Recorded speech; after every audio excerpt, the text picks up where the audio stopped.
Case Ravikumar sir meet பண்ணியாச்சு.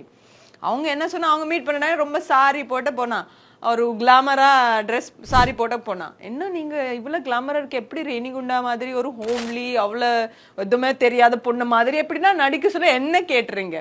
நான் சொன்னா இதுதான் எனக்கு பிடிச்சிருக்கு. ஏன்னா நம்ம பார்க்கறது இப்படி இருக்கோம், படத்துல பாரு வேற மாதிரி இருக்கோ, அந்த மாதிரி ரோல்ஸ் பண்ணனா எனக்கு இப்ப வரைக்கும் பேசப்பட்ட படம் ரேணிகுண்டா. 15 இயர்ஸ் ஆச்சு.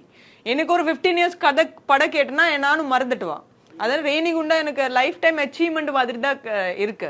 ஸோ அதுக்கப்புறம் நான் சாங்ஸ் ஏன் பண்ணனா, நான் கிளாமர் ரோல் கூட பண்ணலாம், கிளாமர் சாங் கூட பண்ணலாம்னு சொன்னேன். Let people know, let director producer know. அதனால தான் நான் 2-3 சாங் பண்ணியாச்சு.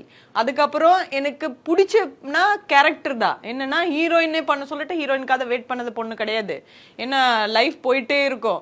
எவ்வளோ இந்த இண்டஸ்ட்ரியில இருக்கு டைம் வரைக்கும் நம்ம எவ்வளோ படம் பண்ண முடியும், எவ்வளோ ஒரு 5 மினிட்ஸ் கிடைச்ச கூட அந்த 5 மினிட்ஸ் நீங்க என்ன வேணாலும் எப்படி நீங்க மக்கள் கூட ரீச் ஆகும், எப்படி அந்த கேரக்டர் ஜஸ்டிஸ் பண்ணும், அதுதான் ரொம்ப முக்கியம்.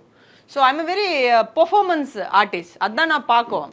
பட கதை எப்படி இருக்கும், அந்த கேரக்டர் எப்படி இருக்கும். கோல அதுல பாருங்க எத்தனை ஹீரோயின் வந்திருக்கு, எல்லாமே சொல்ல நான் தான் ரெக்கக்னைஸ் ஆன அந்த ஒரு சாரி போட்டு டான்ஸ் பண்ண, பிரிந்த மாஸ்டர் கோரியோகிராஃபி பண்ண. ஸோ அதான் ரொம்ப முக்கியம். நீங்க எது பண்ணாலே ஒரு வாவ் பர்ஃபெக்டா எப்படிமா பண்ண, அந்த அதுதான் ரொம்ப முக்கியம். அதுக்கு தான் நான் அவ்வளோ ஹார்ட் ஒர்க் போட்டுருவோம். ஸோ உங்களுக்கு வந்து ஒரு நல்ல ஆர்டிஸ்டா இருக்கணுமா இல்லை ஒரு நல்ல ஹீரோயினா இருக்கணுமான்னு கேட்டால் நீங்கள் என்ன பதில் சொல்லுவீங்க? நான் ரொம்ப நல்ல ஆர்டிஸ்டா, ஒரு கேரக்டர் பெர்ஃபார்மன்ஸ் ஆர்டிஸ்டாவே இருக்குதான் எனக்கு என்னோட கனவு.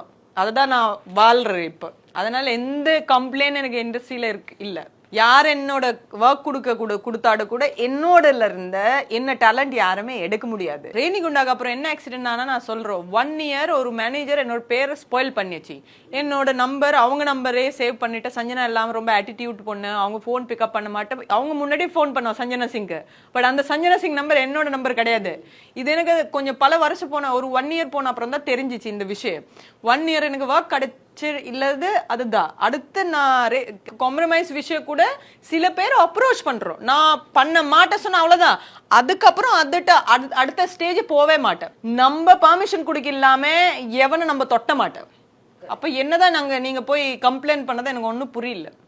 அதுக்கு மேல உங்களுக்கு ஒரு அசால்ட் பண்ணதா, ஒரு பண்ணதா, ஏதோ பண்ணனா நீங்க போலீஸ் இருக்கோ, மீடியா இருக்கோ, கோர்ட் இருக்கோ, போங்க, அதுக்கு ஆக்ஷன் எடுத்துங்க. அந்த ஸ்பாட் எடுக்கணும். ஒருவேளை நினைக்கிறீங்க இந்த மாதிரியான அதுக்கு ஆக்ஷன் இல்லாத மறக்கணும், உங்க ப்ராஃபிட்காக, உங்க கேரியருக்காக மறக்கிறது எவ்வளவு பெரிய தப்பு சொல்லுமா? தப்பு பண்ண அளவுட நீங்க பண்ணது பெரிய தப்பு. அவன் மறக்கிறதுனால எத்தனை பொண்ணு பாதிக்கல இருந்தா, அவங்க மறைக்கல எத்தனை பொண்ணு பாதிக்கல.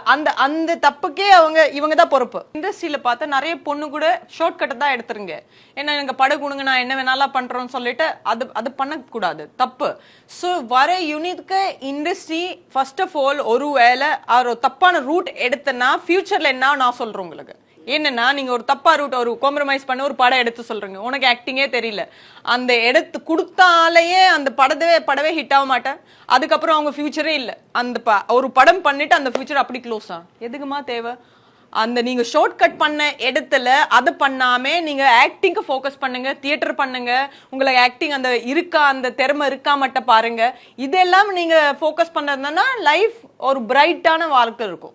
அதான் உண்மையான விஷயம். ஒரு இன்சிடென்ட்ஸ் ஆனா அந்த ஸ்பாட் நீங்க ஆக்ஷன் எடுத்துங்க. ஐயோ என்னோட ஃபியூச்சர் இதாகுமா, எனக்கு யார இது பண்ணுவா, பிளாக்மெயில் பண்ணுவா, இல்லைன்னா நான் இதாகணும் அதாகணும், இது எல்லாமே எக்ஸ்கியூஸ். தயவு செய்து பண்ணாதுங்க. ஒரு வாழ்னா இந்த வாழ்க்கையில ஒரு எக்ஸாம்பிளா வாழுங்க, இல்லைன்னா வாழக்கூடாது. ஐட்டம் சாங் எல்லாம் பண்ணியாச்சு சொல்லிட்டு எனக்கு கேட்டிருக்கு. ஒரு ப்ரெஸ் மீட்டு கூட நான் ஒரு பர்த்டேல ப்ரெஸ் மீட் வச்சாச்சு. நான் தெளிவா சொன்னேன், இந்த ஐட்டம் கேர்ள் ஐட்டம் சாங் வச்சு நீங்க பேரை வச்சு ரொம்ப ரொம்ப தப்பு. ஒரு ஆர்டிஸ்ட் சாங் கூட பண்ணலாம், ஹீரோயின் கூட பண்ணலாம், கேரக்டர் கூட பண்ணலாம். இப்படி இல்லாம நீங்க காஸ்டிங் பண்ணக்கூடாது, ரொம்ப ரொம்ப தப்பு. அப்படி இருந்தனா சமந்தா கூட ஐட்டம் சாங் பண்றீங்க, அவங்களுக்கு போய் கூப்பிடவா ஐட்டம் கேர்ள் சொல்லிட்டு? அப்புறம் ஏன் அப்படி பண்ண? அப்படி ரொம்ப அதான் சொல்றேங்க, ரொம்ப ரொம்ப தப்பு. ஒரு ஆர்டிஸ்ட்னா அவ என்ன வேணாலும் எப்படி வேணாலும் பண்றா. அதுதான் அவங்க ஒரு ஆர்டிஸ்ட். ஐயோ இது பண்ண மாட்டேன் இதை பண்ணோம் சொல்லிட்டேன்னா வேஸ்ட் ஆர்டிஸ்டே கிடையாது. ஸோ ரேணிகுண்டாக்கு அப்புறம் என்ன ஆக்சிடென்ட் ஆனா நான் சொல்றோம் 1 இயர் ஒரு மேனேஜர் என்னோட பேரை ஸ்பாயில் பண்ணிச்சு. என்னோட நம்பர் அவங்க நம்பரே சேவ் பண்ணிட்டு சஞ்சனா எல்லாம் ரொம்ப ஆட்டிடியூட் பொண்ணு, அவங்க ஃபோன் பிக்கப் பண்ண மாட்டேன். அவங்க முன்னாடியே ஃபோன் பண்ணோம் சஞ்சனா சிங்க்கு. பட் அந்த சஞ்சனா சிங் நம்பர் என்னோட நம்பர் கிடையாது. இது எனக்கு கொஞ்சம் பல வருஷம் போன ஒரு 1 இயர் போன அப்புறம் தான் தெரிஞ்சிச்சு இந்த விஷயம். 1 இயர் எனக்கு ஒர்க் கிடைச்சு இல்லது அதுதான். அடுத்து நான் கேஸ் ரவிக்குமார் சார் மீட் பண்ணியாச்சு. அவங்க என்ன சொன்னா அவங்க மீட் பண்ண ரொம்ப சாரி போட்டு போனா, ஒரு கிளாமரா ட்ரெஸ் சாரி போட்ட போனா. என்ன நீங்க இவ்வளவு கிளாமரா இருக்கு, எப்படி ரேணிகுண்டா மாதிரி ஒரு ஹோம்லி அவ்வளவு எதுவுமே தெரியாத பொண்ணு மாதிரி எப்படின்னா நடிக்க சொல்ல என்ன கேட்டுறீங்க?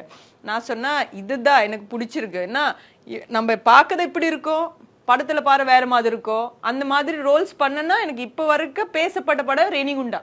15 இயர்ஸ் ஆயிடுச்சு. எனக்கு ஒரு 15 இயர்ஸ் கதை படம் கேட்டனா நானும் மறந்துட்டுவான்.